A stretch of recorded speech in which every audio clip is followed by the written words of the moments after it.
Monsieur Pouloubarou Kolaga, est-ce que vous pouvez nous expliquer un peu la différence entre le retrait du Mali, du G5 Sahel, et la décision qui vient d'être annoncée par le Burkina Faso et le Niger, qui dit se retirer de toutes les instances de l'organisation, alors que le Mali, je ne me rappelle pas en tout cas de la formule qu'ils avaient utilisée quand ils se retiraient de cette organisation-là. Non, déjà, je pense que c'est parti d'une situation conflictuelle entre le Mali et les autres États. Parce que, vous savez, il y a des organes et il y a des, des États qui, de façon rotative, prennent, n'est-ce pas, le commandement, soit de la force conjointe ou même de la présidence en exercice.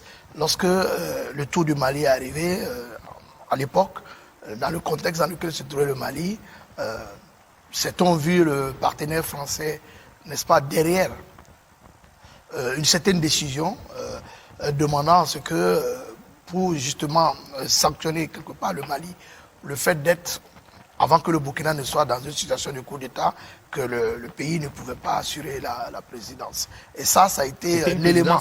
Oui, et ça a été un élément, en tout cas, de façon officielle, je crois que c'est ce qui a plutôt mis le Mali dans cette situation, n'est-ce pas, de colère, où le Mali très rapidement a dit que les États qui étaient, n'est-ce pas, à l'intérieur du G5 Sahel n'étaient pas aussi autonomes que ça, qu'il y avait des ficelles qui étaient tirées par l'extérieur, et en ciblant notamment la France. Donc ça montre un peu aussi, quelque part, les questions de leadership au sein de ces organisations. Mais il a évoqué tantôt la question du financement. Si on va plus loin, je crois que ces crises ou ces tensions depuis longtemps étaient perceptibles entre, n'est-ce pas, ces États qui étaient à l'intérieur et les partenaires sur la question du financement. Il y a deux volets. Il y a d'abord à l'interne les États, parce qu'il ne faut pas uniquement aussi accuser que les partenaires, parce que les États devaient mobiliser en interne des ressources, ce qui était difficilement réalisable parce que, oui, l'intention était bonne, mais les États n'arrivaient pas eux-mêmes déjà à...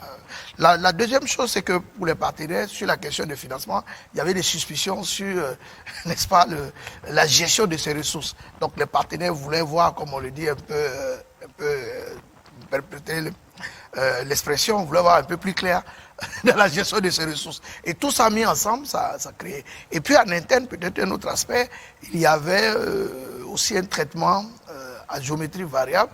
Donc le Tchad et la Mauritanie qui bénéficiaient, on va dire, d'un peu plus de dégâts, n'est-ce pas, que ces trois États. Ça, ce sont des aspects qu'on peut aussi mettre dans l'analyse.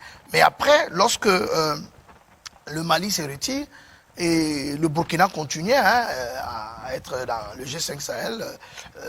À titre de rappel, je crois que je l'ai déjà dit, le secrétariat exécutif c'est le Burkina jusqu'à présent. La force conjointe du G5 Sahel jusqu'à récemment, c'était commandé par le Burkina.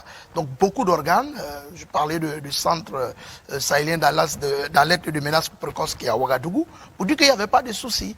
Mais à la dernière minute, lorsque se met l'alliance des États du Sahel, je pense que c'est l'élément déclencheur, mais qui est constitué des trois États de l'Afrique de l'Ouest. Parce que la Mauritanie et le Tchad, c'est l'Afrique centrale, c'est l'Afrique du Nord, ne font pas partie de cette région. Donc on avait trois régions.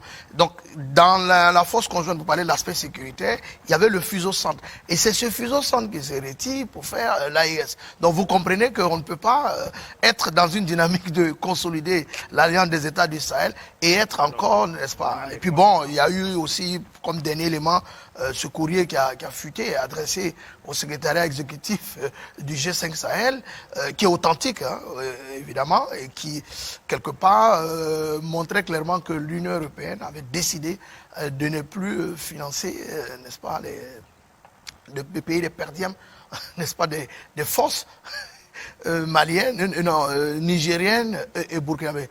Le courrier visait essentiellement le Niger au départ, eu égard à sa situation actuelle, mais je pense que le Burkina a payé aussi par sa solidarité par rapport à... Sur les conséquences, les implications de ce retrait. Aujourd'hui, oui, c'est-à-dire juridiquement, dans l'article 20 de la Convention, il est dit que lorsque trois États demandent ou se retirent, à partir de cet instant, on va vers la dissolution, n'est-ce pas, de l'initiative.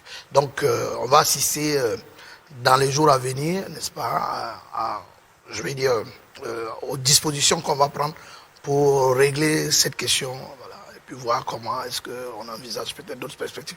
La Mauritanie et le Tchad se sont déjà prononcés, ont pris acte justement du retrait de ces trois, et donc sont préparés justement à aller vers la dissolution du G5 Sahel.